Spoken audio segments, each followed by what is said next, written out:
Hey guys, welcome back. I'm Chad. This is Carter Engineering and Fabrication. I'm going to get into what I was able to get accomplished in week 4 of 2025. Sadly, not as much as I hoped due to school closures and sick kids and a few other unfortunate events mixed in there. But let's go through some cool stuff that happened and just yeah, you'll laugh when you get there. Let's just go have fun.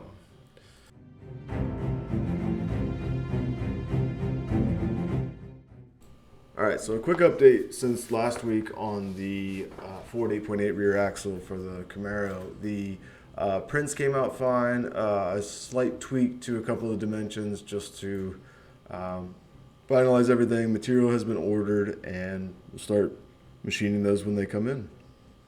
Should be pretty soon, next week or two.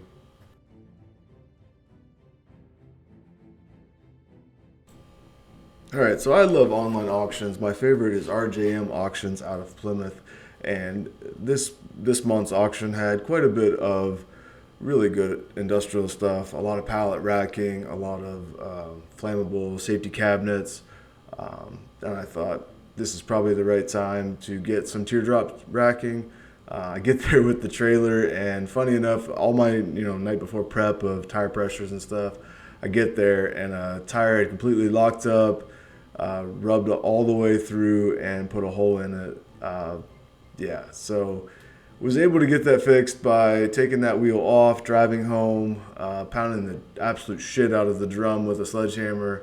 It turns out there was a mouse nest in the drum, and the brake drum lining came off, and then this just a whole big mess. But basically just put the spare tire on and went back, picked the stuff up, wasted hours in this process. So lesson learned, buy a nicer trailer. Yeah, that's really the lesson there.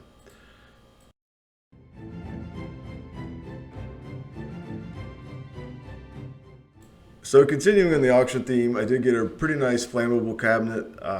Getting more and more paranoid as time goes on with regards to fires and safely containing things. So I'm a little peeved that it only came with one shelf, but I can make another shelf. This one item made the whole trip worth it. The poster for The Ladies' Man with Leon Phelps. Great movie. Freaking love it.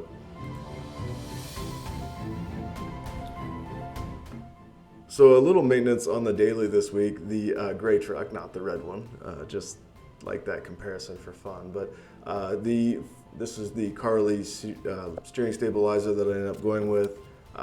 Huge fan of Carly products. This truck, when I bought it, came with a backcountry kit, Fox remote reservoirs all the way around, and then their proprietary springs.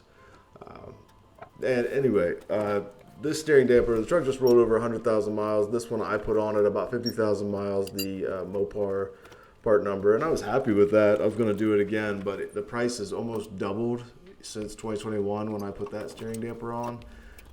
And it made the Carly option look that much more affordable. So here I am just pulling it just inside the garage door, so I'm in the cold side, but getting that guy bolted on, and I was getting some bad feedback in the steering wheel. Not quite death wobble status, but I definitely need to go through and see if it's time for ball joints and tie rods and that sort of thing. But for the moment, this worked great. I did bump the nitrogen pressure down just a little bit. They come pre-filled to 200 psi, so it had a pretty heavy right pull. I'm going to check it again next week and see. But this was a much needed thing. Last week I cut the track bar and then adjusted it, or the drag length, which one would that be? Anyway, basically reset the steering angle to center the steering wheel, and this was the next step to get the steering damper on. It's due for a tire rotation and a bunch more maintenance, but this is all I had time for this week. So a fun little project that I wanted to share for a while. I was inspired by Karl Fisher from Make It Kustom, and I'll link his video in the description, about making a pretty inexpensive shrinker tool, or like a tuck tool for curved flanges. and I did a variation on that. So jumping straight in, here's my CAD design with the voiceover. Right into the SolidWorks assembly. The main novelty here is that I used the 4-bar link as opposed to Karl's assembly, and his was obviously quite a bit simpler. But the idea was that out here at the outermost edge, you have no tuck happening, and you have the maximum tuck at the edge of the material, which is a little bit more desirable, at least in my mind. So this is a symmetrical assembly. You see the yellow, the lower die is duplicated, and then the blue link. So I'm going to go ahead and hide those on this side just to show what's going on a little more clearly. Get a nice orthogonal view here, and when we engage the lever, you see that we are stroke limited on the die, top and bottom.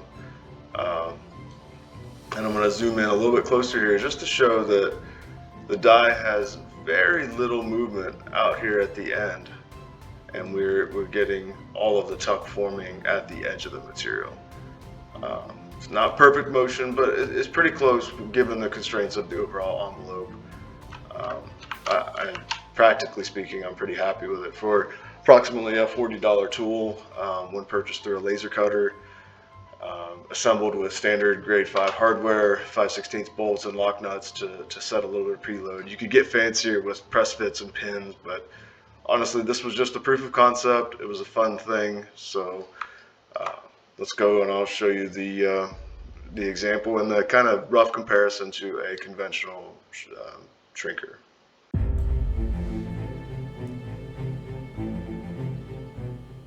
So with that out of the way, the samples came in quite a while ago, and here I am just bending up a couple pieces of aluminum. I think it's right around 50 thou.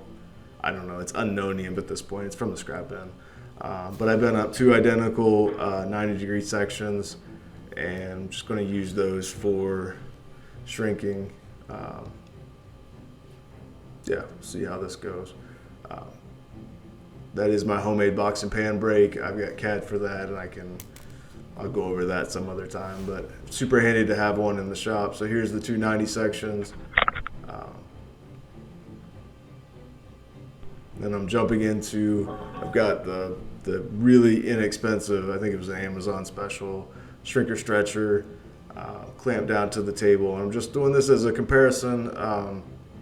This one's a little clunky, and I've seen a lot of people make bases with foot pedals. I should do that, but I don't use it that often. The jaws are pretty sticky on it, but I'll zoom in here in a second and show the curvature that I got from the 2 minutes or so it took me to get the initial curve on there, and I'm wrenching on it reasonably hard to get it to move.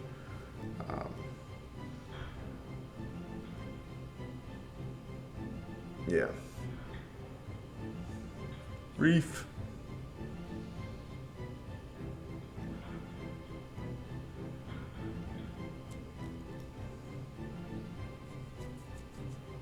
And looking for a straight edge. I should have had this better planned, but this was kind of spur of the moment. I just wanted to share something this week. There I am holding up a straight edge, like you can even see it. That's real helpful. Let's see if we can zoom in a little bit on the table. But that's, one pass, let's say 1-inch increments with the shrinker, which I think was $175. So cost-wise, the tool that I'm showing, or the tool like Karl's tool, is pretty cost competitive. Just clamping it in the vise. I need to weld it onto a receiver tube to use it with the rest of my sheet metal tools, but you can see demoing the mechanism there just like we did in CAD, coming in, just super quick. And if you don't care about the flange geometry, and ripples on the backside, this is a really fast way to make a curved edge. Yeah, you can see how much faster and easier that is compared to the shrinker stretcher. I'm grabbing the two just to compare, that almost the same in terms of curvature, just from that one pass, at about the same amount of spacing. And I'm going to come back here with a Sharpie and kind of go in between and add that much more curvature. Anyway, this was just a fun exercise in showing what's capable with a 4-bar mechanism, and then just a little bit of a personal challenge more than anything. I did mean to soften the edges on the handle, so this is me being a bit whiny and grabbing a glove just to save my finger skin a little bit. I am going to make all these files available. I don't have any desire to sell them. I'm going to link my Google Drive. It's got a PDF document with the fasteners and then a list of all the DXFs. So if you have a plasma table or you want to send them out to a laser cutter like Send Cut Send, they're my favorite just because of the candy, and they're awesome. Anyway, yeah, that link's in the description.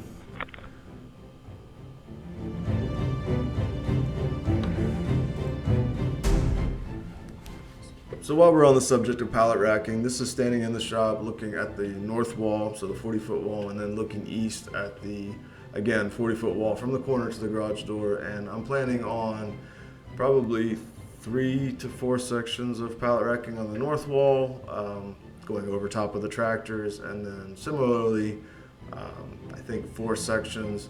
And I'm thinking about leaving one shelf as like the workbench shelf all the way across that, just to try and open up a little more floor space.